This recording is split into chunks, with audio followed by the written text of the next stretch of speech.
Hello मेरे प्यारे बच्चों, बहुत बहुत स्वागत है आप सभी को आपके अपने YouTube channel AP sir impression के एक और नई वीडियो में। दोस्तों, अगर आप क्लास 12th में अब बोर्ड एग्जाम 2025 की तैयारी कर रहे हैं तो आपके लिए ये क्लास बहुत ही मोस्ट इंपोर्टेंट होने वाली है, क्योंकि इस क्लास में क्लास 12th की फिजिक्स के सबसे 7 महत्वपूर्ण टॉपिक यानी कि प्रश्न लेकर आए हैं दोस्तों।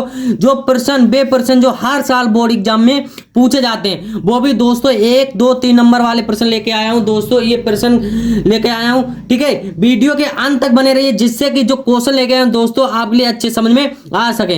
देखिए दोस्तों, कितने अच्छे प्रश्न हैं, आप देख सकते हैं। ये दे रखे हैं, ये देखिए वैद्युत फ्लक्स की परिभाषा मात्रा के लिए देखिए कितनी बार पूछा जा चुका है प्रश्न।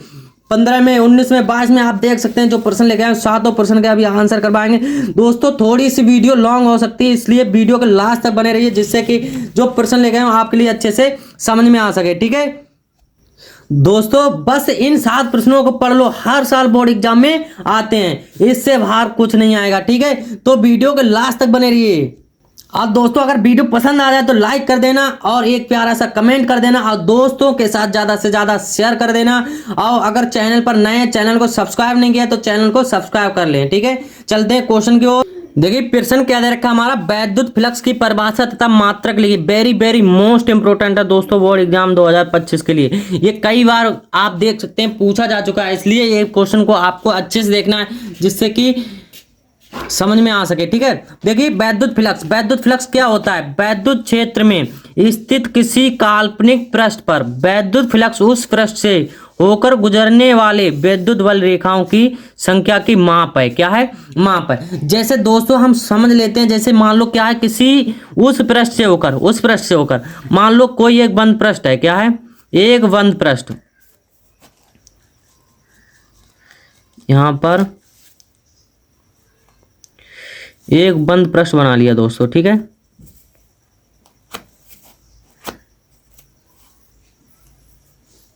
अब उसमें क्या कह रहा है, गुजरने वाली वैद्युत बल रेखाएं क्या हो रही हैं, वैद्युत बल रेखाएं यहां से क्या हो रही हैं दोस्तों, कोई बल रेखाएं गुजर रही हैं। जैसे मान लो यहां से होकर के कोई बल रेखाएं गुजर रही हैं, ठीक है, यहां से, ठीक है। तो देखिए यहां से इधर से कोई बल रेखाएं गुजर रही हैं।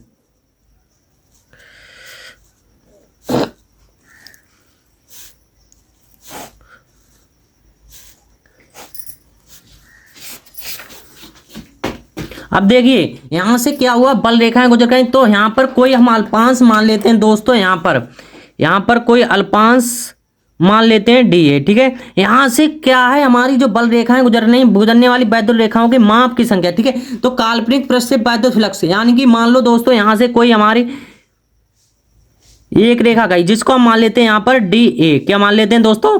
D A. और यहां से जो हमारी रेखा जाएगी यहां से इस प्रकार से, तो इसको मान लेते हैं दोस्तों डी ए। क्या इसको मान लेते हैं डी ई, ठीक है। ई मान लेते हैं, क्या मान लेते हैं? ई मान लेते हैं, ठीक है। अब देखिए जो इसके बीच में बनेगा, यहां पर क्या बन जाएगा, एक थीटा कोण बनेगा, ठीक है। अब यहां पर जो वैद्युत बल रेखाएं की संख्या की माप है, तो इसको सॉल्व कैसे करेंगे दोस्तों? इस प्रकार से करेंगे कि मान लो इसको जो रेखाएं हैं, इसे क्या करते हैं, इसे फाई ई से प्रदर्शित करते हैं, फाई ई से प्रदर्शित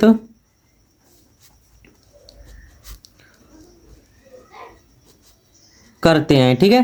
किससे प्रदर्शित है? फाई ए से। अगर यहां पर देखें हम, जो फार्मूला हो जाएगा हमारा क्या होगा दोस्तों, मान लो ये फाई ई है। क्या है?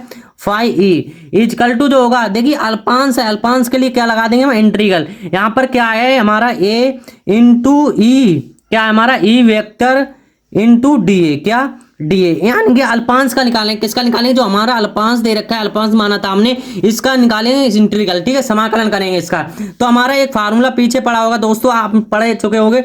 एक होता था A vector into B vector equal to हमारा होता है ए बी कोस थीटा। क्या होता है? A B cos theta. आप पीछे पढ़ा होगा इस फार्मूले को, ठीक है। तो ए बी कोस थीटा होता है। इसके आगे देख लेते क्या हो जाएगा, हमारा हो जाएगा दोस्तों कि ए बी कोस थीटा, जो फाई ई बराबर चल रहा है हमारा, क्या फाई ई इजकल टू क्या था हमारा, ई कोस थीटा। क्या हो जाएगा हमारा यहाँ पर integral A E D A cos theta. ठीक है, इस प्रकार इससे इसमें ये रख देंगे। ठीक है, तो ई कोस थीटा हो जाएगा हमारा। अब देखिए किसका अल्पांश का इंटीग्रल निकालना है, ई डी ए का निकालना है। तो हमारा जो ई कोस थीटा होगा ये कहाँ हो जाएगा, बाहर हो जाएगा। तो फाई ई इजकल टू क्या हो जाएगा हमारा, ई कोस थीटा।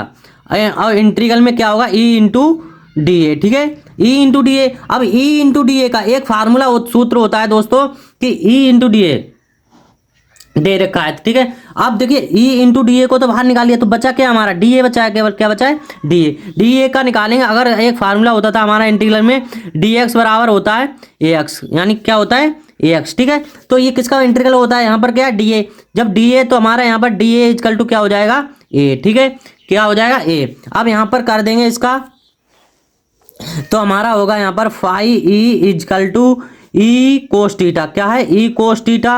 अब देखिए इन डी ए का क्या हो जाएगा हमारा, ए। तो यहाँ पर लिख लेंगे इनटू में ए। ठीक है, तो हमारा आ जाएगा इसके phi E equal to E A equal to E A cos theta. ठीक है, तो हमारा कौन सा फार्मूला निकल के आ गया, ये निकल के आ गया।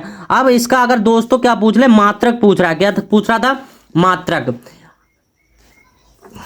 यहाँ पर देख लीजिए परिभाषा तथा उसका मात्रक लिखिए। ठीक है, अब इसका क्या निकालेंगे दोस्तों, मात्रक निकाल लेंगे। तो मात्रक किसके सहायता से, इसी की सहायता से निकालेंगे। मात्रक क्या होगा हमारा, मान लो यहाँ से निकालते हैं। हमारा जो फार्मूला क्या दे रखा था, फाई ई मात्रक, फाई ई इक्वल टू हमारा जो फार्मूला निकल के आया, क्या आया, ई ए कोस थीटा। ठीक है, अब देखिए ई हमारा जो है वैद्युत क्षेत्र की तीव्रता है, इसका मात्रक क्या होता है हमारा, इसका मात्रक होता है न्यूटन प्रति कूलम। क्या होता है, प्रति कूलम। ठीक है, अब गुणे में ए का जो क्षेत्रफल का क्या हो जाएगा हमारा, मीटर स्क्वायर। क्या होगा, मीटर स्क्वायर। अब इसको जो मीटर स्क्वायर, तो फाइव ई बराबर हमारा जो मात्रक हो जाएगा न्यूटन मीटर स्क्वायर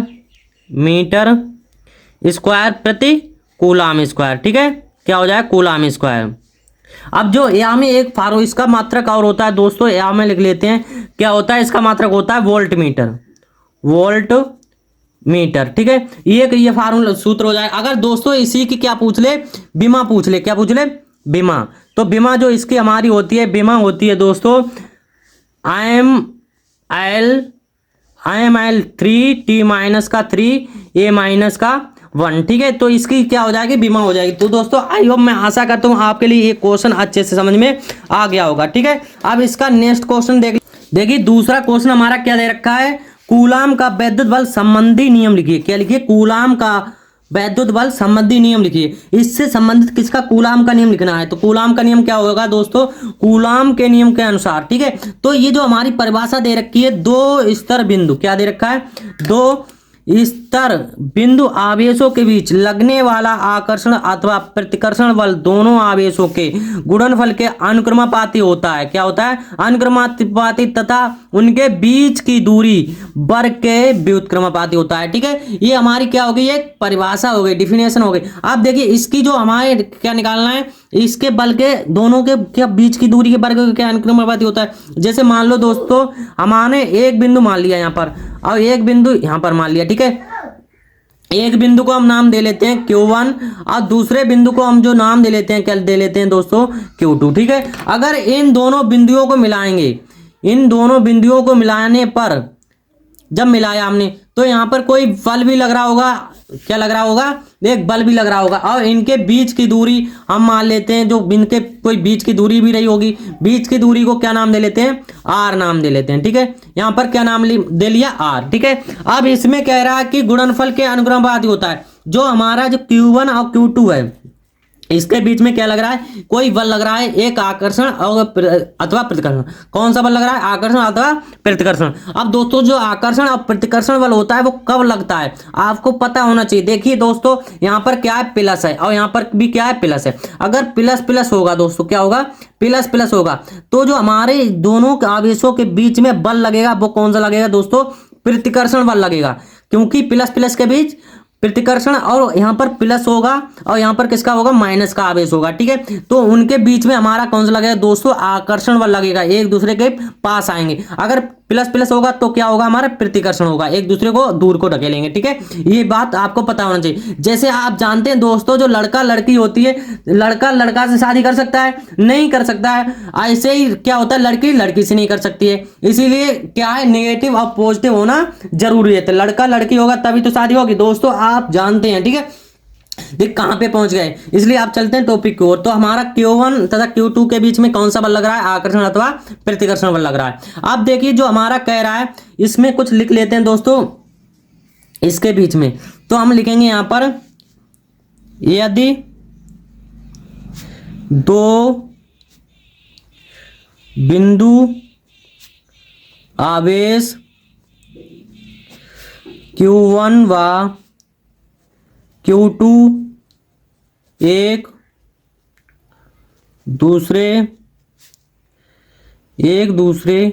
से r मीटर दूरी पर उपस्थित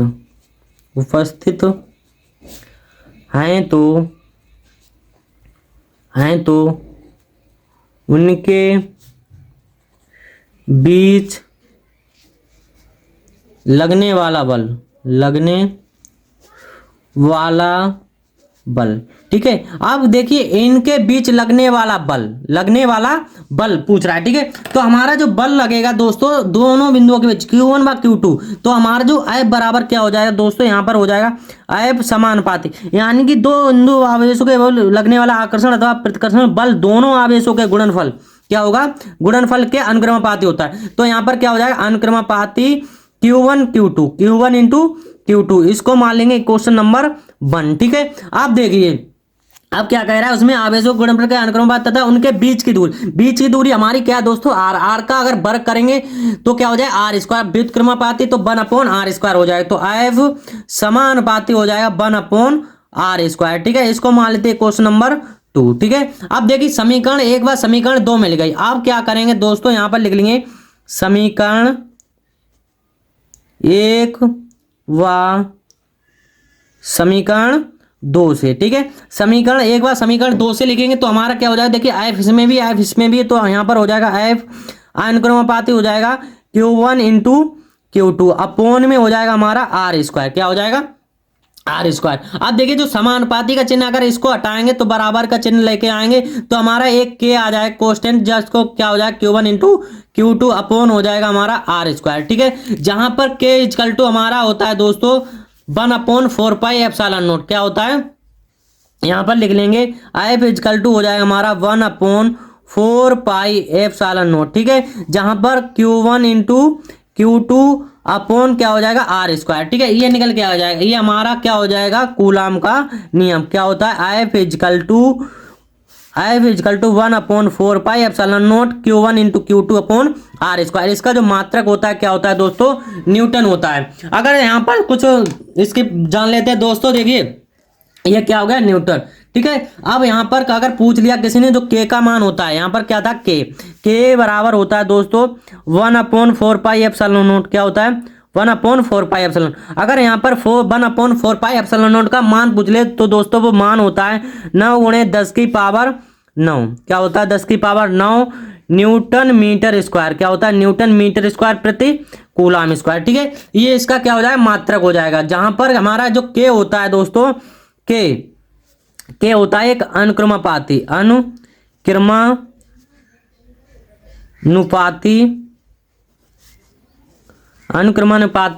नियतांक होता है। क्या होता है, नियतांक। ठीक है, अब यहाँ पर जो k होता है क्या हो गया, अनुक्रमानुपाती हो गया। अब यहाँ पर जो ε0 होता है हमारा, क्या ε0 था, ε0 हमारा होता है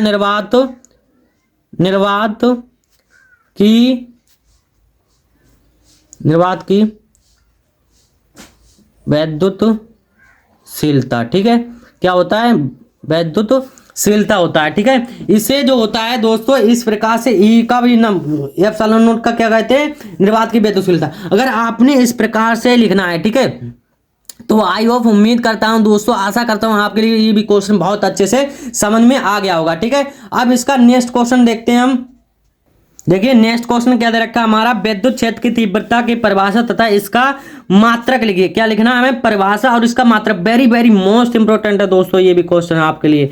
ठीक है, तो विद्युत क्षेत्र की तीव्रता क्या होता है, विद्युत क्षेत्र में किसी बिंदु पर रखे परीक्षण आवेश, क्या लगा है, किसी बिंदु पर रखे परीक्षण आवेश पर लगने वाला बल परीक्षण आवेश के मान के निष्पत्ति को उस बिंदु का विद्युत क्षेत्र की तीव्रता कहते हैं। जैसे मान लो दोस्तों क्या हो जाएगा हमारा एक फार्मूला, मान लो इसे जो होता है विद्युत क्षेत्र की तीव्रता कहते हैं। अब विद्युत क्षेत्र की तीव्रता को हम इसे ई से प्रदर्शित करते हैं, तो हम यहाँ पर लिख लेंगे इसे ई, वेक्टर ई से प्रदर्शित करते हैं, प्रदर्शित करते हैं। ठीक है, और जो फार्मूला होता है हमारा, फार्मूला होता है दोस्तों E equal to vector, E equal to हो जाता है हमारा F vector upon Q naught. ठीक है, क्या हो जाएगा, क्यू नॉट। ये हमारा इसका क्या हो जाएगा, फार्मूला हो जाएगा दोस्तों, vector E equal to F vector upon Q naught. अगर इसका मात्रक पूछ रहा है, और दोस्तों जो हमारा जो वेक्टर E होता है ये एक सदिश राशि होती है। कौन सी होती है, सदिश राशि होती है, इसको लिख लेना है आपको लिए। ठीक, अगर इसके मात्रक की बात करें, किसकी, मात्रक की, तो इसका जो मात्रक हो जाएगा हमारा न्यूटन प्रति कूलाम। क्या होगा, कूलाम। क्योंकि दोस्तों देखो यहाँ पर जो बल का मात्रक क्या होता है न्यूटन, और आवेश का मात्रक क्या होता है कूलाम। ठीक है, तो इसका ये मात्रक हो जाए। अगर दोस्तों विमा पूछ ले, क्या पूछ ले, इसकी विमा पूछ ले, तो विमा हमारी इसकी हो जाएगी, विमा होती है दोस्तों, विमा होती है ML_T-3 और A-1। और दोस्तों देखिए एक तो बीमा होगी, अगर सिंपल तरीके से आप निकाल भी सकते हो, अगर निकालने की बात करें तो दोस्तों यहाँ पर निकाल के दिखा सकते हैं आपके लिए। जो बीमा हो जाएगी, जो हमारा फार्मूला क्या था, E equal to F vector upon क्या है, क्यू नॉट। क्या है, क्यू नॉट। ठीक है, यही तो है। अब देखिए E इजकल टू जो बीमा हो जाएगी विद्युत क्षेत्र की तीव्रता, देखिए एफ की बल की बीमा क्या होती है हमारी, ML_T-2 होता है, और क्यू नॉट यानी कि आवेश का जो बीमा होती है कितनी होती है, AT होती है। अगर AT को ऊपर लेके जाएंगे तो हमारा हो जाएगा E इजकल टू ML_T-2। ठीक है, ये चल रहा है। अब A को ऊपर लेके जाएंगे तो केस में जाएगा माइनस में 1 और T-1। ठीक है, तो E इजकल टू हमारा क्या निकलेगा, देखिए आयम ऐसे ही रहेगा, आयल भी ऐसे ही रहेगा, T-2 और A माइनस का 1 है, तो माइनस माइनस क्या हो जाए, प्लस का हो जाए, T- का कितना हो जाए हमारा 3, A- का 1। ठीक है, तो सिंपल तरीके से इसकी ये बीमा निकल के आ गई। तो आई होप, उम्मीद करता हूं दोस्तों आपके लिए ये भी क्वेश्चन अच्छे से समझ में आ गया होगा। ठीक है, तो अगर वीडियो पसंद आई तो दोस्तों लाइक करते चलिए और कमेंट भी करते चलिए। बहुत ही मोस्ट इंपोर्टेंट क्वेश्चन है दोस्तों। नेक्स्ट क्वेश्चन देख लेते हैं इसमें। देखिए क्वेश्चन नंबर 4, क्वेश्चन क्या दे रखा है, 1.0 माइक्रो कूलाम के दो बराबर एवं विपरीत प्रकार के आवेश 2.0 मिलीमीटर दूर रखे हैं, तो इस विद्युत द्विध्रुव आघूर्ण ज्ञात कीजिए। इसका क्या करना है, विद्युत द्विध्रुव आघूर्ण। बहुत ही मोस्ट इंपोर्टेंट क्वेश्चन है। देखिए तो आप दो बराबर विपरीत, ठीक है, तो हमारा क्या हो जाएगा, जो माइक्रो दे रखा है, ठीक है, तो आवेश बराबर हमारा कितना दे रखा है, 1 दे रखा है। क्या दे रखा है, 1 माइक्रो कूलाम। ठीक है, अगर इसको माइक्रो कूलाम को चेंज करेंगे तो हमारा दोस्तों हो जाए Q इजकल टू हो जाए 1 गुणे 10 की पावर माइनस का 6। एक कूलाम बराबर होता है 1 गुणे 10 की घात माइनस का 6 होता है। इसमें मल्टीप्लाई करा देंगे तो हमारा 10 की घात माइनस 6 कूलाम निकल के आ जाएगा। अब देखिए हमारा क्या कह रहा है, आवेश की 2.0 मीटर दूर रखे हुए हैं। कितने दूरी पर रखे, 2.0 पर। ठीक है, अगर इसको निकालें तो Q बराबर हमारा तो कितना आ गया था, 10 की घात माइनस का 6 कूलाम आ गया। अगर इसमें निकालें 2L, क्या निकालें दोस्तों, यहाँ पर निकालने हम 2L, जो अल्पांश लंबाई हमारी क्या हो जाए 2L निकाले, कितनी दे रखी है हमारी 2 मिलीमीटर दे रखी है। ठीक है, अब मिलीमीटर दे रखी है। अगर मिलीमीटर को हम किस में कन्वर्ट करें, मीटर में, तो मीटर में कन्वर्ट करने के लिए दोस्तों क्या हो जाएगा हमारा 2/1000। अगर 1000 तो हमारा एम्प्लाइज डेट 2 अपॉन इसको लिख सकते हैं 10 की घात 3 और ऊपर लेके जाएं प्लस में 2 गुणा 10 की घात माइनस का 3 मीटर हो जाएगा। ठीक है दोस्तों, इसको जो 2L बराबर हमारा क्या निकल के आ जाएगा, 2 गुणे 10 की घात माइनस का 3 मीटर। ठीक है, ये निकल के आ गया। जो फार्मूला और इसमें पूछ कर विद्युत द्विध्रुव आड़ू, विद्युत द्विध्रुव आड़ू में यानी कि P पूछ रहा है, क्या पूछ रहा है, P। और P बराबर हमारा फार्मूला होता है, सूत्र होता है दोस्तों, P इजकल टू होता है हमारा Q क्रॉस 2L। ठीक है, ये हमारा क्या होता है, इसका सूत्र होता है। इसी सूत्र में पुट कर देंगे इसके लिए, तो हमारा क्या हो जाए, P इजकल टू हो जाएगा पी इजकल टू 10 की घात माइनस का 6, क्यू कितना दे रखा है 10 की घात माइनस का 6 दे रखा है, गुणे में 12 कितना दे रखा है हमारा 2 गुणे 10 की घात माइनस का 3। ठीक है, अगर इसको जोड़े प्लस प्लस माइनस माइनस क्या हो गया दोस्तों, प्लस हो गया 6 और 3 कितना हो गया 9, तो 2 गुणा 10 की घात माइनस के 9। अगर विद्युत द्विध्रुव आड़ू का जो मात्रक होता है दोस्तों, इसका मात्रक होता है कूलाम मीटर। ठीक है, क्या होता है कूलाम मीटर। ये इसका क्या आ गया क्वेश्चन नंबर 3-4 कंप्लीट होता है। ठीक है, अब इसका देख लेते हैं नेक्स्ट क्वेश्चन।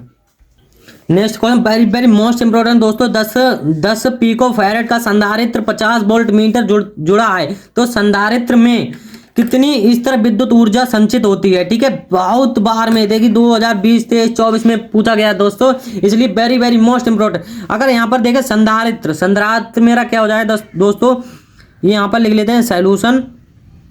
हमारे लिए क्या दे रखा है C इजकल टू, यानी संधारित्र क्या हो जाए C equal to 10 pico farad हो जाएगा। ठीक है, अगर इसको पिको फैरेड को चेंज करेंगे, हमारा ये दोस्तों यहाँ पर लिख लेते हैं, हमारा 1 पिको फैरेड इजकल टू होता है 1 गुणे 10 की घात माइनस का 12 है। ठीक है, 10 की घात माइनस का 12 फैरेड होता है। अगर इसको कन्वर्ट करेंगे तो हमारा ये हो जाए C इजकल टू 10 गुणे 10 की घात माइनस का 12 फैरेड। ठीक है, अब देखिए यहाँ पर जो वोल्ट दे रखा है, वोल्ट हमारा क्या हो जाए बी बैटरी क्या हो जाएगी 50 वोल्ट। ठीक है, वोल्ट। अब देखिए यहाँ पर जुड़ा संधारित्र की कितनी स्थिर ऊर्जा विद्युत संचित होगी, तो हमारा क्या पूछ रहा है यू पूछ रहा है। यू हमारा स्थित ऊर्जा बराबर एक फार्मूला होता है, यहाँ पर लिख लेते हैं, स्थित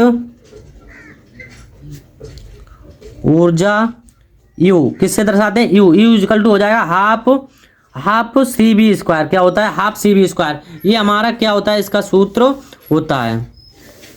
ठीक है, अब इस सूत्र में पुट कर देंगे तो हमारा क्या हो जाएगा U इजकल टू हो जाएगा हमारा 1/2 गुणे, अब देखिए जो हमारा क्या दे रखा है C कितना है 10 गुणे 10 की घात माइनस का 12 है, और गुणे में B कितना है, B देखिए B हमारा 50 है, 50 को 2 बार लिख लेंगे क्योंकि इसका स्क्वायर है। अब देखिए 2 से काटेंगे 2 पंजे 10। ठीक है, अब इसको U बराबर क्या आ जाएगा हमारा, U इजकल टू हो जाएगा हमारा देखिए 5 गुणे 10 की घात माइनस का 12 गुणा 25 कितना आ गया यहाँ पर 2500 को एक अगर सिंपल तरीके से लिखें तो 5 गुणे 10 की घात माइनस का 12 गुणा 10 गुणा कितना है 25। अगर इसको लिखेंगे दोस्तों ये हो जाएगा 10 की घात 2, कितना हो जाए 10 की घात प्लस का 2। अगर इसको 25 की गुणा कराएंगे 5 में तो क्या हो जाए 25 पंजे 125 गुणे 10 की घात माइनस का 12 प्लस का 2 है। अगर इसमें से घटाएंगे कितना हो जाए 10 की घात माइनस का 10 बचेगा हमारा, कितना बचा 10। अगर इसको दोस्तों अगर पॉइंट यहाँ पर लेके आए तो हमारा क्या हो जाएगा U इजकल टू हो जाएगा हमारा 1.25 गुणे 10 की घात माइनस का 10 चल रहा है, और देखिए पॉइंट इधर लेके आए तो गुणा में कितना हो जाए 10 की घात प्लस का 2। ठीक है, और U इजकल टू हमारा हो जाए 1.25 गुणे 10 की घात माइनस का कितना बचा, माइनस का बचेगा 8, कितना बचेगा दोस्तों 8। ठीक है, तो हमारा ये आ गया। और जो स्थित ऊर्जा का जो मात्रक होता है दोस्तों होता है जूल, क्या होता है जूल। ठीक है, तो इस प्रकार आपके लिए क्वेश्चन नंबर 5 भी समझ में आ गया होगा। ठीक है, अब नेक्स्ट क्वेश्चन देख ले। देखिए next question very very most important दोस्तों, ये 1 या 2 नंबर में पूछ लेगा। क्या है समविभव पृष्ठ से आप क्या तात्पर्य है, समविभव पृष्ठ। तो समविभव पृष्ठ क्या होता है, किसी विद्युत क्षेत्र में खींचा गया वह पृष्ठ जिस पर स्थित सभी बिंदुओं पर विद्युत विभव बराबर हो, समविभव पृष्ठ कहलाता है। ठीक है, क्या कहलाता है समविभव पृष्ठ दोस्तों। हाँ आपके लिए बता दें, इसमें जो PDF वगैरह होता है दोस्तों टेलीग्राम चैनल पर डिस्क्रिप्शन लिंक दे देंगे, वहां से जाकर आप डाउनलोड कर सकते हैं। ठीक है, हमारा मोबाइल नंबर भी दे रखा है, वहां पर आप कांटेक्ट करके मांग सकते हैं। आप फ्री में, कोई भी पैसा नहीं दोस्तों, फ्री में PDF देंगे आपके लिए। ठीक है, तो आप PDF भी टेलीग्राम पे जुड़ जाइए और वहां से PDF डाउनलोड कर लें। ठीक है, तो यहाँ पर जो स्थिर विद्युत बिंदु के विभव को बराबर हो तो समविभव पृष्ठ कहलाता है। जैसे मान लो इसके बराबर हो, जैसे कोई क्या हमारा एक पृष्ठ है, उसके चारों ओर क्या हो जाए सब बराबर हो, क्या हो चारों कैसी हो बराबर हो, तो उसे क्या कहेंगे समविभव पृष्ठ। ज्यादा नहीं दोस्तों, क्योंकि ये 1 या 2 नंबर में पूछेगा। अब इसमें नेक्स्ट क्वेश्चन देख लेते हैं हम। देखिए लास्ट क्वेश्चन है, ये very very most important question है। क्या दे रखा है, संधारित्र की धारिता परिभाषा लिखिए। इसके क्या संधारित्र की धारिता और परिभाषा लिखना है। तो संधारित्र की धारिता क्या होती है, किसी संधारित्र की धारिता उसकी एक प्लेट के दिए गए आवेश तथा दोनों प्लेटों के बीच उत्पन्न विभवांतर के अनुपात के बराबर होता है। क्या होता है, जो हमारे दिए गए आवेश के दोनों प्लेटों के बीच, क्या हो मेरी, दो प्लेटों के बीच, अगर इसको बात करें दोस्तों, इसे सी से प्रदर्शित करते हैं, सी से प्रदर्शित करते हैं, ठीक है। अब जो हमारा फार्मूला हो जाएगा C इक्वल टू फार्मूला हो जाएगा हमारा आवेश, यानी कि आवेश तथा दोनों प्लेटों के बीच उत्पन्न विभवांतर के अनुपात के बराबर होता है। अनुपात मतलब तो बराबर हमारा क्या हो जाएगा B, ठीक है। ये हमारा क्या निकल के आ गया, इसी संधारित्र की धारिता का फार्मूला। अगर इसका दोस्तों मात्रक पूछ ले, क्या पूछ ले, मात्रक, तो मात्रक हमारा क्या हो जाएगा दोस्तों, इसका मात्रक हो जाएगा, आवेश का मात्रक क्या होता है, कूलाम, क्या होता है, कूलाम, कूलाम हो जाएगा। अब कूलाम, अब वोल्ट का मात्रक क्या होगा, बी, यानी विभवांतर का मात्रक हो जाएगा वोल्ट, ठीक है। तो कूलाम प्रति वोल्ट, ठीक है। या इसका एक फार्मूला और होता है, या हमारा हो जाएगा या दोस्तों इसका होता है फैराड, क्या होता है, फैराड।